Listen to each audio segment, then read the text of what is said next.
Good morning. First of all, I'd like to thank this university for hosting me on this wonderful campus. I think the first thing that strikes you when you enter the campus is its beauty. And this state is known for its hospitality, so I don't need to say much about it. I had a fantastic time here. Thank you for giving me this opportunity. The topic or the title that I have chosen for my topic is Indic Renaissance, the Legal Way. The title of the topic is more or less the statement of purpose of the organization that we founded on the 19th of June 2017, which is the Indic Collective Trust. To a very large extent, the statement of purpose, more or less, it reads future, or it's a prospective statement in terms of what is it that an organization wishes to achieve, and how does it wish to go about achieving that particular objective. But rarely does the statement of purpose or the vision statement tell you what led to the constitution of that organization, what led to the origins of the organization. To a very large extent, my own personal journey as an engineer turned litigator has a lot to do with the founding of the Indic Collective Trust. For most people who are not aware of it, 2 weeks ago we were in the news because former Vice President Mr. Hamid Ansari made references to Indic Collective Trust, but of course they were not charitable, and this was anticipated. And this was for a good reason, and we wanted such references for the simple reason that our very job was to provoke a certain discussion, our very job was to turn the course of public discourse in a certain direction. So I think in the short span of time that we have existed, we've achieved that particular objective. But coming back to my own personal journey, until 2006, or perhaps December 2005, I was a mechanical engineer who couldn't become an aerospace engineer in his undergraduation and who wanted to apply for aerospace engineering in his master's, because two people that I have venerated as far as the field of aerospace engineering goes is Dr. Abdul Kalam and Werner von Braun, who is known as the father of the V2 rockets and subsequently the father of NASA, of course. This was my intention. In December 2005, something happened. I went to IIT Kharagpur to present a paper in the industrial engineering department, and the then director of IIT Kharagpur, Dr. Shishir Dubey, was introducing a certain program known as the LLB with specialization in intellectual property rights. And this was supposed to be inaugurated, or it was supposed to make its debut in 2006. That's when suddenly I started thinking, and there was a reason I started thinking.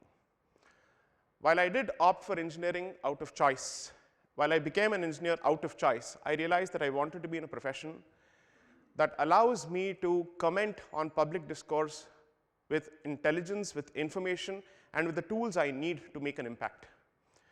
So from an engineering standpoint, there were two options. Either I had to opt for civil services or I had to opt for law. Having seen how the bureaucracy functions, I must say it's perhaps the most suffocating and stifling atmosphere for a self-respecting individual to be a part of. The judiciary offers a lot more scope for you to be able to make a difference from being within the system. You can challenge the system. You understand how the system works. So for me, the shortest point between my position then as an engineer to public life was law. This is what I could understand at that point of time, and therefore I made the choice. But since I came from a family which straddled the thin red line between the low middle class family and the middle class family, law was certainly not an option. There was immense resistance. Like most families from southern India, not South India, there was immense resistance. I had to convince, a lot of my relatives had to speak to my parents to convince them that this was a good choice, and that most people from engineering and the medicine background were the people who opted for law, at least in advanced jurisdictions such as the United Kingdom, in Europe, or in the United States. So like India listens to Western powers, Indian parents listen to Western relatives, or relatives in the West. So somehow they managed to convince my parents that this was a good choice. And fortunately, since the LLB program had a connection to intellectual property and therefore some tenuous connection to technology and science, I managed to justify the choice to my parents. Of course, with huge suspicion that perhaps I was on drugs, I was coking or doping. And my choice of friends was also questioned. But I said, no, this is a choice. And don't worry, I will ultimately be a part of engineering, the engineering ecosystem. In fact, I'm moving up the value chain is more or less how I justified it to my parents. But all along, I was clear that I wanted to get into litigation, for the simple reason that we had had a tryst with litigation, and importantly, I realized that slowly the course of public discourse was moving from the bad to the worst to the worst. And perhaps I realized that it was only because of paucity of articulate voices who could present a certain standpoint, an Indic standpoint, with information, with confidence, and with the ability to break down a complex concept in lucid terms. Because in campuses during my time, I think from 2002 to 2009, this was perhaps the worst period for anyone who holds a right of center point of view or an Indic standpoint. It was getting progressively worse, to the extent that you could face social boycott, ostracization. Holding such a viewpoint was more or less politically incorrect. And I wanted to make a difference to that particular discourse. And therefore, I chose law.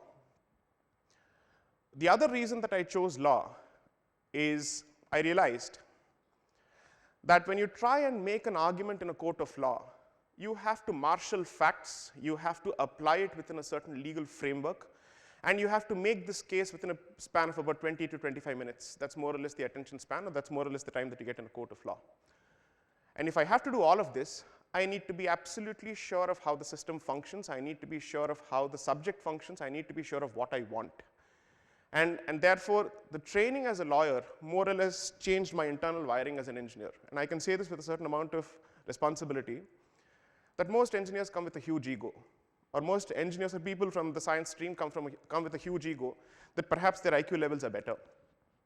This was more or less my belief as well when I finished engineering. But when I finished law, I'm happy to say that I had to change my views, for the simple reason that the wiring of a lawyer is extremely different. It's a bit teda for all practical purposes. And that is important because it helps you think out of the box. And considering the role that I had cut out for myself and considering the goal that I had cut out for myself, I wanted a certain skill set that taught me how the system functions and also how to challenge the system. So I couldn't think of a better option than law. Why is this important? My personal journey is singularly responsible for the Indic collective trust opting for the legal way. But the topic is titled Indic Renaissance, the Legal Way. I've explained why we chose law. What is it about the Indic Renaissance that we are pushing for? What is the agenda? Are we connected to someone? Is somebody pushing us? Has somebody helped set us up? These are questions that typically arise in most people's minds. So let me answer that question. In 2010, the Ram Janmabhoomi judgment was delivered by the Allahabad High Court. Subsequent to the judgment, a slew of articles were written in most mainstream publications, running down the judgment as one which was entirely based on faith, running down the judgment which was based entirely on myth, without a shred of fact, without a shred of historical evidence, without a shred of archaeological evidence. As someone who's currently part of the team which represents the Ram Janmabhoomi before the Supreme Court, I can say this with a certain degree of confidence, that 4,308 pages of judgment is not based on myth. It's based on immense evidence, historical evidence going back to 500 years ago. Then I asked myself, if this is the reality, why is it that this reality has not percolated down to the common reader? Why is it that people don't seem to understand that there is a semblance of truth, there is more than an element of truth, there is more than a modicum of truth as far as the facts are concerned? The answer is narrative building. The answer is packaging. The answer is messaging. And I realized that in order for you to be able to package, or in order for you to be able to shape the narrative, you need to be able to understand the facts in the first place, and you need to have the ability or the skill set to present it. And more importantly, a court of law requires you to marshal yourself in such a way that you pass muster on perhaps the most stringent anvils of evidence.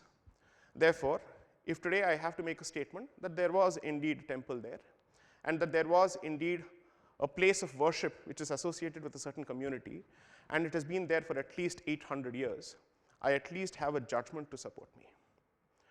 The pen is mightier than the sword, but the judge's pen is mightier than anybody else's pen. That's more or less my belief.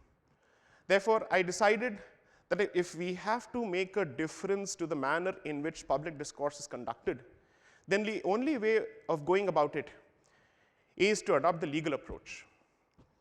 India has had a history of trying to evolve a national discourse based on religious nationalism, on cultural nationalism, but there are very few people who have actually hit the nail on the head, which is that civilizational nationalism makes a lot more sense as far as India is concerned, because it allows you to encompass within its basket a host of ideas which seem contradictory to most outsiders. So civilizational nationalism had to be adopted as far as we are concerned, to make sure that our message is as broad as possible, it gets as wide an audience as possible. But then to most people of this generation, or even my generation, such a talk is mostly boring. You say, what is the point? What is the point of all this discussion?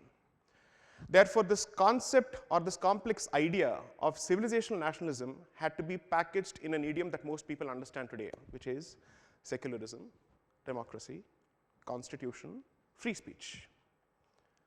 And I couldn't find a problem in blending both these aspects, which is civilizational cultural or civilizational nationalism within the paradigm of constitution, because it made perfect sense. After all, you have a plural secular democracy. I don't wish to use the word socialist because that was not there in the original preamble. A plural secular democracy, not because somebody decided all of a sudden from 1947 to 1950, but because that's always been the impulse of this particular civilization. Free speech is something that has not come to us from the outside. It's not an imported value. This has always been the nature. Bhagavad Gita, at the end of the day, is a discussion.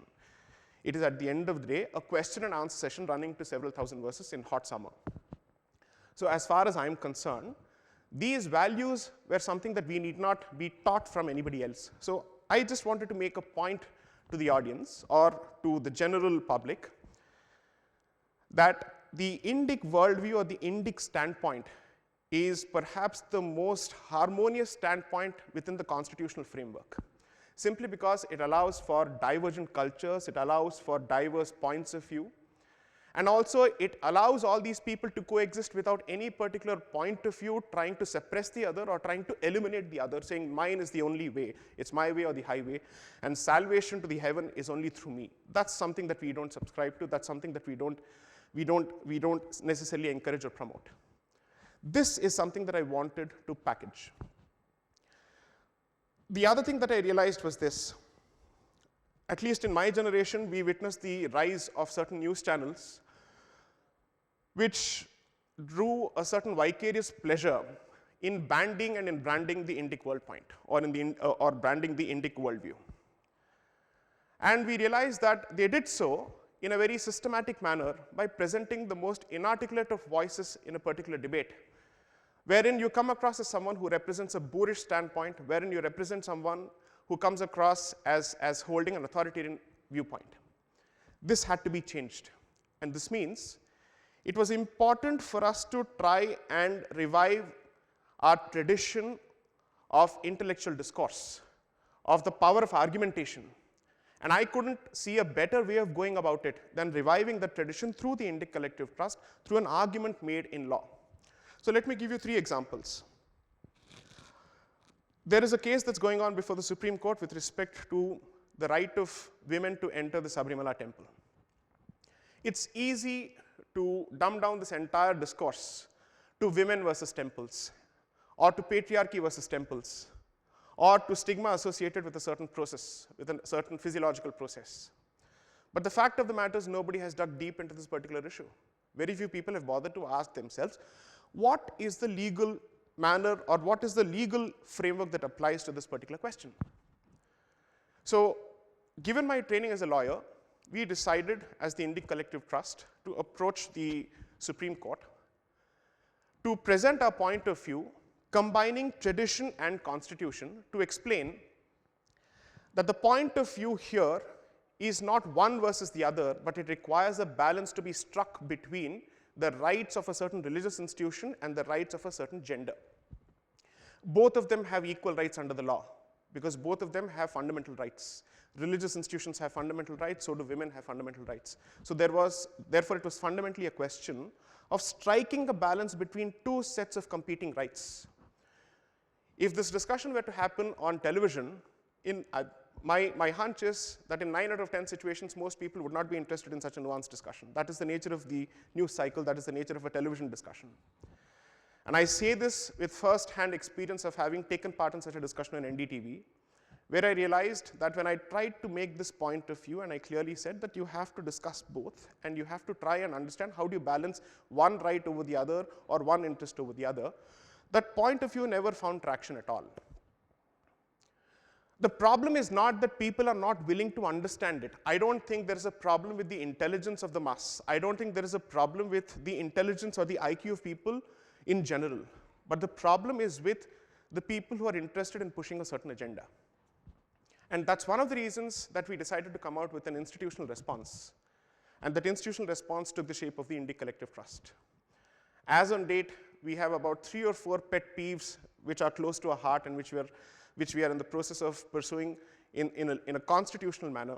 One is the issue of freeing temples and Hindu religious institutions or Indic religious institutions from the clutches of state control, because that is the only batch of institutions which is under state control. No other institution of any other community is under state control.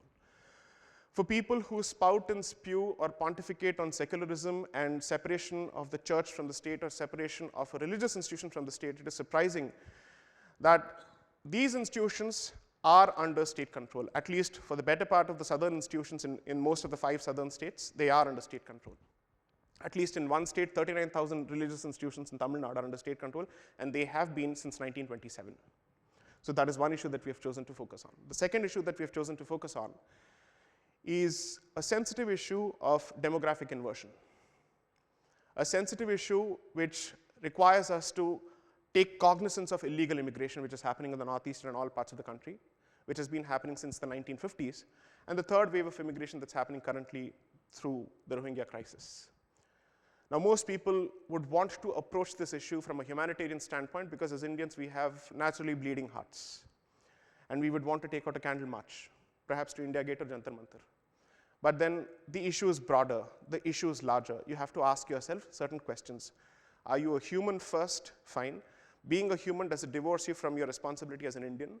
Whose interests are you supposed to look out for? Are there no lessons from history that you're required to draw? Are there no lessons in recorded history in the last 50 years that you're required to draw? These are questions that we wanted to address.